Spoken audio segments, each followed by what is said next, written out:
हालांकि यहाँ पे वाईफाई लगा है तो हमें बहुत ही सुविधा मिल रही है, लेकिन फिर भी थोड़ा और हमें सुविधा मिलता तो अच्छा रहता है। जैसे कि हमें कॉलेज के बाहर में सीसीटीवी कैमरास लगवाते तो हमारे जो हॉस्टल के स्टूडेंट्स हैं, गर्ल्स स्टूडेंट्स, उनके लिए भी थोड़ा हेल्प हो जाता। और बाकी तो सब अच्छा ही हो रहा है, हमारा पढ़ाई लिखाई भी सब अच्छा चल रहा है। हालांकि कंप्यूटर डिपार्टमेंट के लिए हमको और भी ज़रूरत है, एक और डिपार्टमेंट चाहिए, कंप्यूटर डिपार्टमेंट, ताकि स्टूडेंट्स और अच्छे से पढ़ पाएँ और वो नॉलेज और थोड़ा गेन कर सके।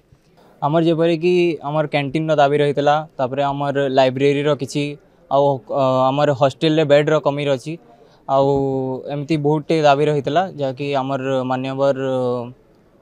एमपी प्रदीप पुरोहित शुणी प्रतिश्रुति देइचंती कि ताकू पूरण कराइबो। देखो अंचल महाविद्यालय पदमपुर सबुठुरु पुराणा महाविद्यालय एवं अतीत रे महाविद्यालय नुआपड़ा जिला पाटणागढ़ विभिन्न अंचल ओडिशार विभिन्न जगह स्टूडेंट आसुले एवं यार ख्याति थिला आज भी ए महाविद्यालय ख्याति अच्छी किंतु अंचल महाविद्यालय एत संख्यार स्टूडेंट अच्छा पाखापाखि 3000 स्टूडेंट अच्छा तार जेभली डेवलपमेंट होगा कथा तार इंफ्रास्ट्रक्चर एवं विभिन्न लैबोरेटरी लाइब्रेरी हॉल विभिन्न कथा एपर्यंत तार समाधान हो पारि ना एवं अनेक प्रसंग उठेली। मैनेजिंग कमिटी तरफ गोटे दाबीपत्र भी मत गोटे कॉन्फ्रेंस हॉल बड़ कॉन्फ्रेंस हॉल निर्माण करने लेडीज हॉस्टल गोटे आवश्यकता अच्छी एवं आउ 3-4 बड़ बड़ समस्या से माने कहिसंती। आउ लेक्चर जो मैंने अच्छा किसी समस्या राज्य सरकार पाखे अच्छी दरमा अन्य प्रसंग अच्छी एवं